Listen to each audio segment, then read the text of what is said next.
जय श्री कृष्ण दोस्तों, आज आपके साथ में चैप्टर 18 का टेक्स्ट 37, 38, 39 शेयर करना चाहूँगा। इसमें भगवान ने हैप्पीनेस की, खुशी की क्लासिफिकेशन तीनों गुणों के अनुसार हमें समझाई है। सबसे पहले हम चलते हैं टेक्स्ट 37 पे। That which in the beginning may be just like poison but at the end is just like nectar and which awakens one to self-realization is said to be happiness in the mode of goodness। अब हिंदी में बढ़ते हैं। जो प्रारंभ में विष जैसा लगता है लेकिन अंत में अमृत के समान है और जो मनुष्य में आत्म साक्षात्कार जगाता है वह सात्विक सुख कहलाता है। तो फ्रेंड्स, जो सुख पहले विष के समान लगे बाद में अमृत बनता जाए वैसा सुख सात्विक है।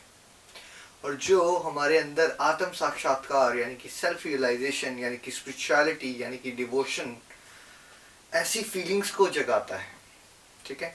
तो विष के समान मतलब जो पहले बड़ा डिफिकल्ट लगे। जैसे आपने भी एक्सपीरियंस किया होगा कि अगर मेडिटेशन करनी हो या चैंटिंग करनी हो तो पहले बहुत कॉम्प्लिकेटेड लगता है। भाई कहाँ बनेगा समय, कैसे हम करेंगे, मंदिर में बैठना पड़ेगा 15 मिनट, या बड़ा मुश्किल सा लगता है जब किसी ने ये ना किया हो। बट अगर कोई थोड़ा सा अपने आप को धक्का दे के प्रैक्टिस करना शुरू कर दे तो उसको धीरे धीरे धीरे इसकी इंजॉयमेंट मिलना शुरू हो जाएगी और अमृत के समान बन जाएगा। यानी कि वो इंटरनल हैप्पीनेस को इंडिविजुअल एक्सपीरियंस करना शुरू कर देगा। लेकिन अगर जो बाहर से कोई देख रहा हो और इसने कभी ऐसा ना किया हो तो उसको ये बड़ा सारा कॉम्प्लिकेटेड लगता है।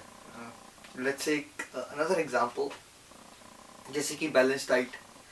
पहले सोचना कि फ्रूट्स खाने हैं, रेगुलर सैलड्स खाने चाहिए, ज़्यादा पानी पीना चाहिए, राइट।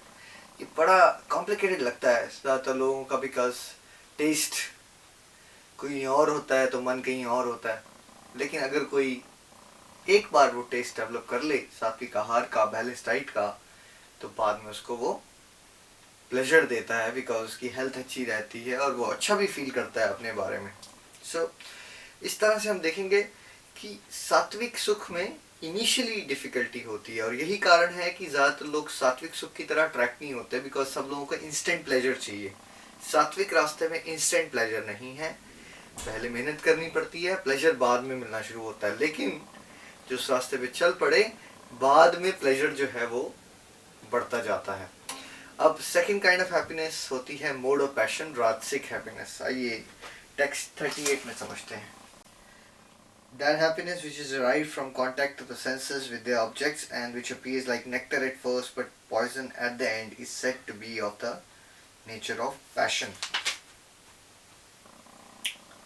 जो सुख इंद्रियों द्वारा अपने विषयों के संसर्ग से प्राप्त होता है और जो प्रारंभ में अमृत तुल्य तथा अंत में विष तुल्य लगता है वह रजोगुणी कहलाता है। अब फ्रेंड्स, इसमें रजोगुणी सुख बिल्कुल सात्विक से विपरीत। सात्विक पहले अमृत नहीं, पहले विष है और बाद में अमृत बन जाता है। राजसिक पहले अमृत लगता है बाद में विष बन जाता है। यानी कि राजसिक में इंस्टेंट सेंस ग्रेटिफिकेशन मिलती है तो उस समय तो बहुत अच्छा लगता है, एक्साइटमेंट लगती है, लेकिन बाद में इंडिविजुअल फ्रस्ट्रेट हो जाता है। इसका कोई कॉमनेस्ट एग्जाम्पल जो मुझे लगता है कि जैसे कोई मूवी का गाना आया, वो आपको बहुत अच्छा लगा, मेरे साथ बहुत होता था पहले, बार बार सुनते गए, रिपीट करते गए, वही गाना सुनते रहे। पहली बार कितना अच्छा लगा, दूसरी बार भी बहुत अच्छा लगा, 10वीं बार भी अच्छा लगा। फिर धीरे धीरे वो उसका प्लेजर क्या हो रहा है, डिमिनिश होता जा रहा है। और बाद में अगर किसी ने आपको टॉर्चर करना हो तो वही सॉन्ग जो आपको इनिशियली बहुत अट्रैक्ट किया था, अगर आपको एक कमरे में बंद करके वही रिपीट कर दिया जाए, मान लीजिए 1000 बार, 2000 बार, 10,000 बार, 50,000 बार, तो कैसा लगेगा आपको, विष के समान। तो राजसिक पहले अमृत के समान है, बाद में विष के समान है, right. So basically excitement depression.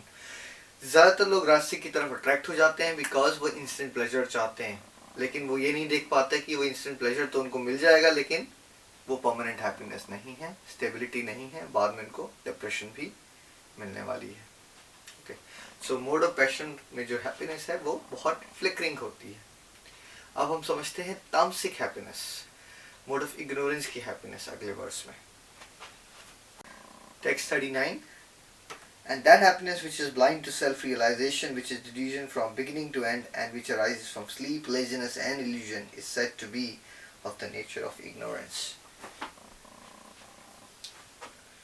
तथा जो सुख आत्म साक्षात्कार के लिए प्रति अंधा है, जो प्रारंभ से लेकर अंत तक मोह कारक है, और जो निद्रा, आलस्य तथा मोह से उत्पन्न होता है, वह तामसी कहलाता है। तो फ्रेंड्स, तामसिक हमेशा सात्विक से विपरीत होता है। ना तो इसमें पहले किसी को एंजॉयमेंट मिलती है और ना बाद में एंजॉयमेंट मिलती है। तो ये विष के समान ही रहता है हमेशा। इनफैक्ट जो तामसिक प्रवृत्ति में होगा उसको ऐसा लगेगा नहीं, but this is the worst possible way of deriving happiness. इसका कोई एग्जांपल लेते हैं। क्रिटिसिज्म, किसी को किसी की बुराई करने में मजा आ रहा है, ठीक है, तो ऐसा करना, ठीक है, पहले भी पॉइजन है, बाद में भी पॉइजन है। वो उस समय भी जब किसी को क्रिटिसाइज कर रहा होगा तो वो अपने लिए नेगेटिव एनर्जी क्रिएट कर रहा है, दूसरे के लिए भी नेगेटिव एनर्जी क्रिएट कर रहा है। मोड ऑफ पैशन में कम से कम थोड़ी देर के लिए एक एक्साइटमेंट आती है, बहुत अच्छा लगता है। वेयर जो तामसिक है हैप्पीनेस, उसमें वो हैप्पीनेस होती ही नहीं है एक तरह से। लेकिन तामसिक में कोई इतनी इग्नोरेंस में चला गया, इतने ज्ञान में चला गया कि वो उसको भी हैप्पीनेस ही मान रहा है, राइट। वो इल्यूजन्ड है, टोटली भ्रमित हो चुका है। तो सेल्फ रियलाइजेशन से बिल्कुल दूर, मोह और आलस, चीज़ों को लटकाते रहना, इस तरह से जो चीज़ें हैं उससे अगर कोई हैप्पीनेस डिराइव करने की कोशिश कर रहा है, समाज को नुकसान पहुंचाने वाले कर्मों में अगर कोई खुशी ढूंढ रहा है, जैसे साइकोपैथिक किलर्स का एग्जांपल लीजिए। कई लोगों को किसी और को दुख पहुंचा के, किसी का खून करके, किसी का ऐसे से मानसिक रोग भी हैं समाज में जिनमें लोग दूसरों को बेसिकली टॉर्चर करके एंजॉय करते हैं, राइट।